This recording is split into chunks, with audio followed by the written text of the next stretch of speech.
నేను హరీష్ రావు దాదాపుగా ఒక గంట కంటే ఎక్కువనే కావచ్చు, గంటలో 2 గంటలు కంటిన్యూషన్ అసెంబ్లీలో మాట్లాడి చాలా చాలా చాలా చాలా చాలా విషయాలు ప్రస్తావన తెచ్చింది. అది నిరుద్యోగుల అంశం కావచ్చు, రుణమాఫీ కావచ్చు, రైతు భరోసా కావచ్చు. ప్రధానంగా కాంగ్రెస్ పార్టీ తల్లి లాంటి పార్టీ మా మా ప్రభుత్వం ఉన్నప్పుడు 60 రూపాయల కోటర్ ఉండేది. కేసీఆర్ వచ్చాక 200 కోట్లు చేసిండు. పాపం పొలంలోకి పోయి పొద్దుగులు పనిచేసి వచ్చిన ఇంటికి రాగానే ఇంత 90 వేసుకొని పండుకునేది. ఇక ఈ టిఆర్ఎస్ వాడు వచ్చి మొత్తం తాగుబోతే తెలంగాణ చేసిండు. నీ సంసార తెలంగాణ చేస్తా, ఆడోళ్ళు మొత్తం విధవరాళ్ళు అవుతారు, ఇళ్ళల్లా తాగి తాగి మొగలు తప్తారు అని ఏతుల పోసెట్టి మాటలు మాట్లాడిండు మా అన్న. ఇప్పుడు ఏతుల పోసెట్టి నీ సకదనం బయట పెట్టింది హరీష్ రావు. ఏమాత్రం దాపుతాను, ఏమాత్రం లేపుతాను, తాగుబోతులు తెలంగాణ ఏమాత్రం చేసినాం. ఈ రాష్ట్రంలో ఏ సెక్టార్లో కూడా ఆదాయం పెరగలే. దాదాపుగా ఏ పథకం కూడా కేసీఆర్ కంటే ఎక్కువ అమలు కాలే. ఒకే ఒక్క పథకం ఈ రాష్ట్రంలో కేసీఆర్ కంటే బ్రహ్మాండంగా అమలు చేసిన ఏకైక పథకం వచ్చేసి తాగుబోతుల పథకం.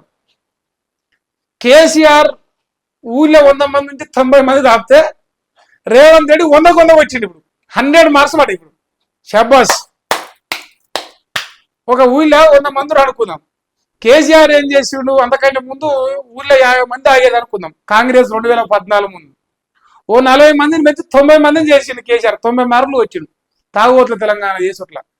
మన పూర్తి స్థాయిలో తాగుబోతుల తెలంగాణ చేయాలి కదా. కేసీఆర్ కంటే మునగాడు కదా. ఇంకో 10 మందిని పెంచిండు, 100 వచ్చిండు, 100 మార్కులు మాట. రైజింగ్ తెలంగాణ తాగుబోతులలో నడుస్తుంది. ఇప్పుడు ఎలా నడతలేదు. ఓ పథకం అమలు చేస్తుంటే లేదు. ఇంకో ఈ 6 గ్యారెంట్లు ప్రజలకు ఇచ్చిన హామీలు నెరవేర్చడం లేదు. లేదంటే నిరుద్యోగులకు ఇస్తామన్న ఉద్యోగాలలో లేదు, పెట్టుబడులలో లేదు, అప్పులు లేకుండా రాష్ట్రాన్ని ఆగం చేయకుండా ఉన్నట్ల లేదు, ఏమంటారు ఇంకా అభివృద్ధి చేయడంలో లేదు, లేదు. రైజింగ్ ఒకే ఒక్క దాంట్లో ఈ రాష్ట్రం రైజింగ్ లో ఉంది, అది తాగుబోతులు అని చెప్పేసి నేను హరీష్ రావు చెప్పింది. చాలా విషయాలు ఉన్నాయి. ఒకసారి ఏమేమి రాసి డీటెయిల్ గా మాట్లాడే ప్రయత్నం చేద్దాం. ఇగో మాది నిర్మాణం అంట, మీది విధ్వంసం అంట. ఈ అన్ని వర్గాలను వంచిన కాంగ్రెస్ ప్రభుత్వం. రైతు భరోసా, పంట బోనస్, బీమా ఆగింది ఎందుకు? రుణమాఫీ కోసం లక్షలాది మంది ఎదురు చూస్తున్నారు. దానిపై రాష్ట్రంలో ఎక్కడైనా చర్చకు మేము సిద్ధం. దాదాపుగా నా లెక్కైతే 20 లక్షల మంది దాకా రైతులకు ఇంకా రావాలి. 15 లక్షలు అనుకుంటా. 15,000 కోట్లు అయితే రావాలి. 21,000 కోట్లు చేసిన 36,000 కోట్లు అనుకుంటా. ఇంకో 15,000 కోట్లు రావాలి. ఇప్పుడు ఆయన అదే పాయింట్ చెప్తున్నాడు. ఇంకా 1,62,000 మంది కొలువులు ఇచ్చిన బీఆర్ఎస్ ప్రభుత్వం అంట. ఏటా మీరు ఇస్తామన్న 2 లక్షల ఉద్యోగాలు ఏమైనా? ఇప్పుడు 2 ఏళ్ళు అయింది, 2.5 ఏళ్ళు అయి కావస్తుంది. 5 లక్షల ఉద్యోగాలు వచ్చినాయనే? 5 లక్షల ప్రభుత్వ ఉద్యోగాలు ఈ రాష్ట్రంలో వచ్చినాయా? రాలేదు కదా. ఇంకా మీరు పూర్తి చేస్తామన్న 18 ప్రాజెక్టులు ఏమైనాయి? యంగ్ ఇండియా స్కూళ్ళలో 1000 కోట్ల స్కామ్ జరిగింది. మంతుల సెగ్మెంట్లో ఇంకోటి, ఈ యంగ్ ఇండియా స్కూల్స్ కూడా 2 ఏళ్ళు దాటింది మొదలు పెడతామని చెప్పేసి ఇటుకలేసి 2 ఏళ్ళకు పోయి ఇప్పటివరకు దాంట్లో ఒక గోడ కూడా కట్టలేదు. ఇటుక కానీ ఆగిపోయింది, ఒక్కటే ఇటుక. అదే యంగ్ ఇండియా స్కూల్ అంటే. ఇప్పుడు ఇక మంత్రుల సెగ్మెంట్లో 4.96% ఎక్సైజ్ కు ఖరారు చేసిరట. ఇక దీనిపై సిట్టు లేదా ఏసీబీతో దర్యాప్తు జరిపించని అంటుంది. ఫిలిపీన్స్ కు బియ్యం ఎగుమతిలో భారీ కుంభకోణం జరిగింది. ప్రభుత్వానికి నిజాయితీ ఉంటే హౌస్ కమిటీ వేయాలి. ఫైళ్లు స్పీకర్ ముందు పెడితే అక్రమాలను నిరూపిస్తా. నిప్పులు జరిగిన BRS deputy floor leader Harish Rao. అసెంబ్లీలో పదే అడ్డు తగిలిన మంత్రులు అని చెప్పేసి రాసింది.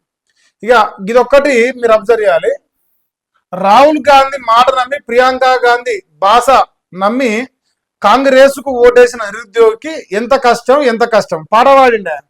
ఓ పద్యం పాడవాడి. అందుకే చెప్తానా, ముఖ్యమంత్రి ఢిల్లీ వాయే, జాబులేమో రాకపాయే, కడుపు మండి ర్యాలీ తీస్తే లాఠీ చార్జి చేసుడాయే, తలలు పగిలి నెత్తురాయే, అశోక్ నగరే చిత్తడాయే, కాంగ్రెస్ కు ఓటు వేసిన నిరుద్యోగికి ఎంత కష్టం.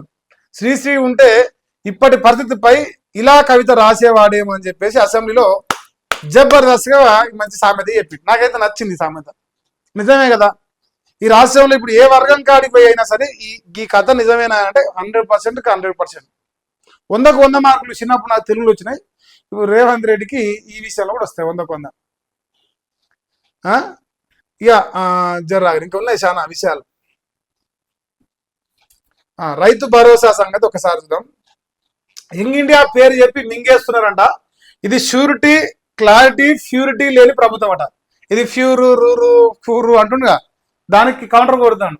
ష్యూరిటీ, క్లారిటీ, ప్యూరిటీ లేని ప్రభుత్వం అన్ని వర్గాలకు కాంగ్రెస్ సర్కారు ఆత్మీయ వంచన చేసిందట. బక్క రైతును ముంచేందుకు ఇన్ని జిమ్మిక్కులు చేస్తారా? మరి రైతు భరోసా సాయం 51,000 కోట్ల నుంచి 20,157 కోట్లకు ఎట్లా పడిపోయింది? రైతు భరోసా సాయం ఎట్లా పడిపోయింది అనేది పాయింట్. తర్వాత దగాబడ్డ రైతుల కన్నీళ్లకు సమాధానం చెప్పండి. గల్లీకో బెల్ట్ షాపు, గ్రామానికో బార్ షాపు ఇచ్చి రాష్ట్రాన్ని తాగుబోత తెలంగాణ చేస్తారా? సీఎం ఫుట్బాల్ ఆట పైన మార్ఫింగ్ ఫోటోలా? నిరుద్యోగుల నెత్తురు కండ్ల చూసిన మీరు ఏటా 2 లక్షల ఉద్యోగాలు ఇచ్చి పాపం అడిగేసుకోండి. యువ వికాసం పేరు మార్చి రేవంత్ ఆత్మీయ మోసం బట్టి యువ భ్రమలు అని పెట్టుకోండి అని చెప్పేసి ఒక్కొక్కటిగా ప్రాసలతోని చెప్పుకుంటా వచ్చింది. ఇప్పుడు తాగుబోతుల విషయంలో గిన రాశాడు.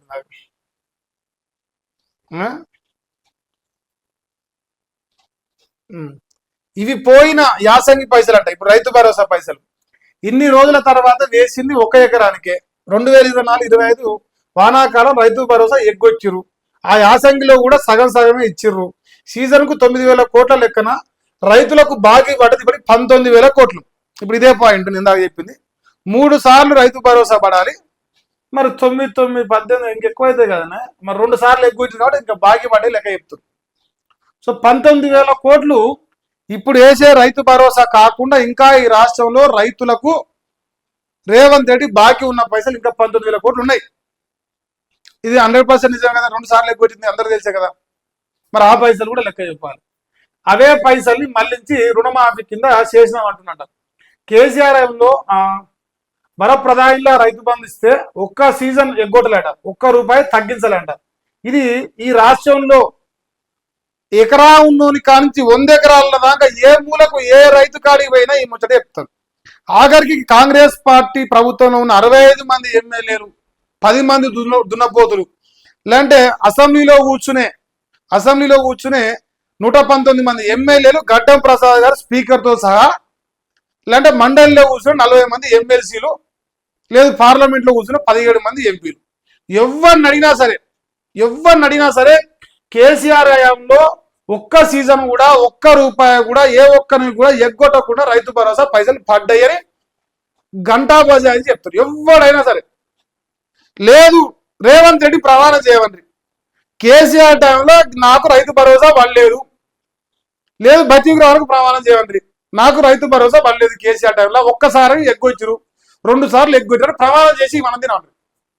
మన చక్కదనం ఏంది?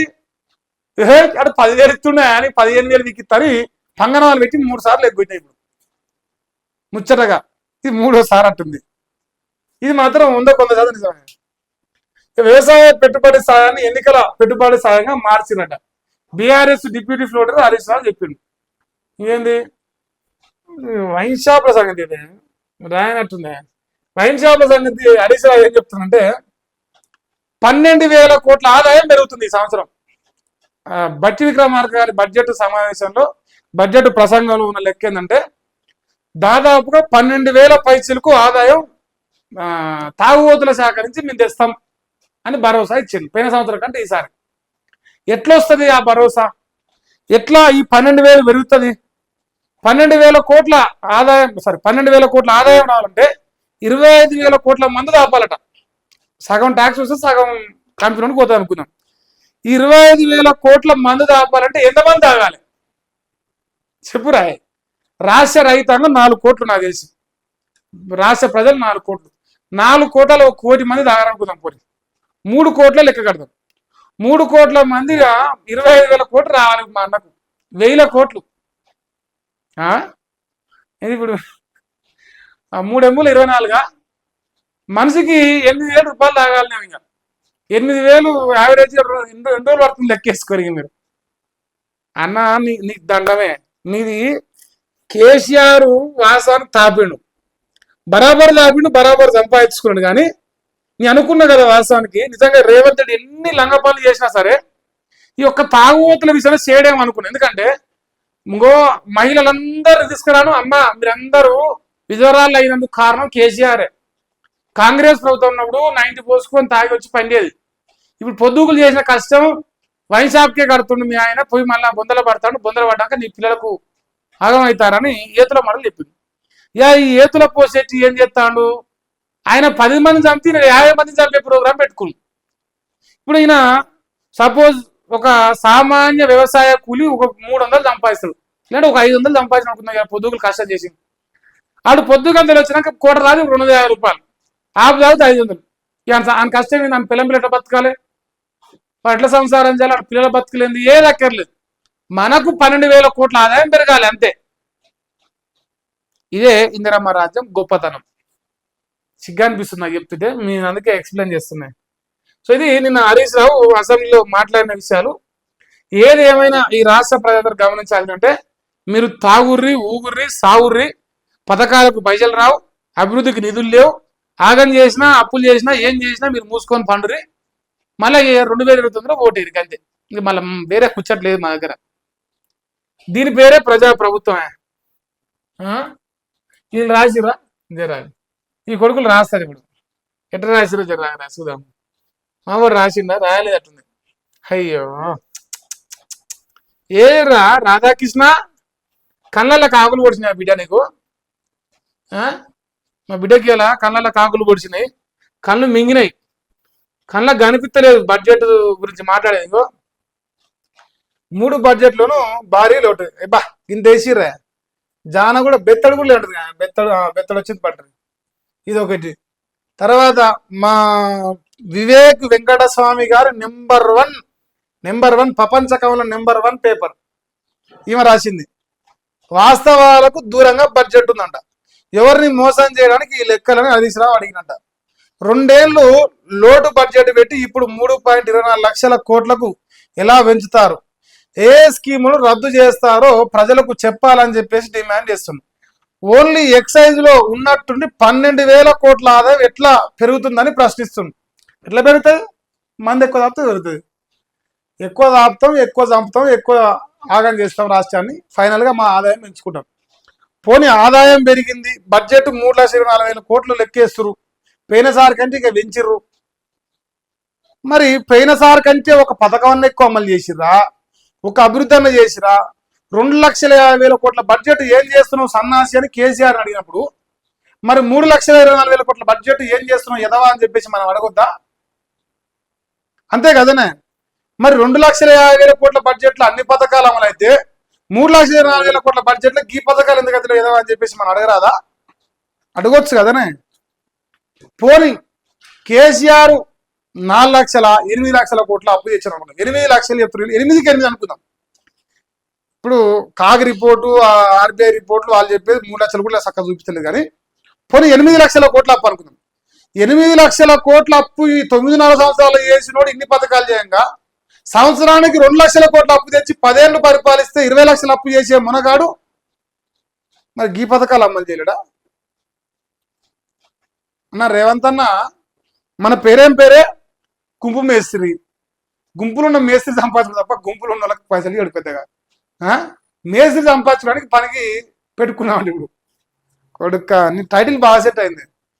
ఈ గుంపు మొత్తం పేరు మీద సంపాదించేది నువ్వు. ఆ పని అయ్యేది లేదు, అది ముందర పడేది లేదు.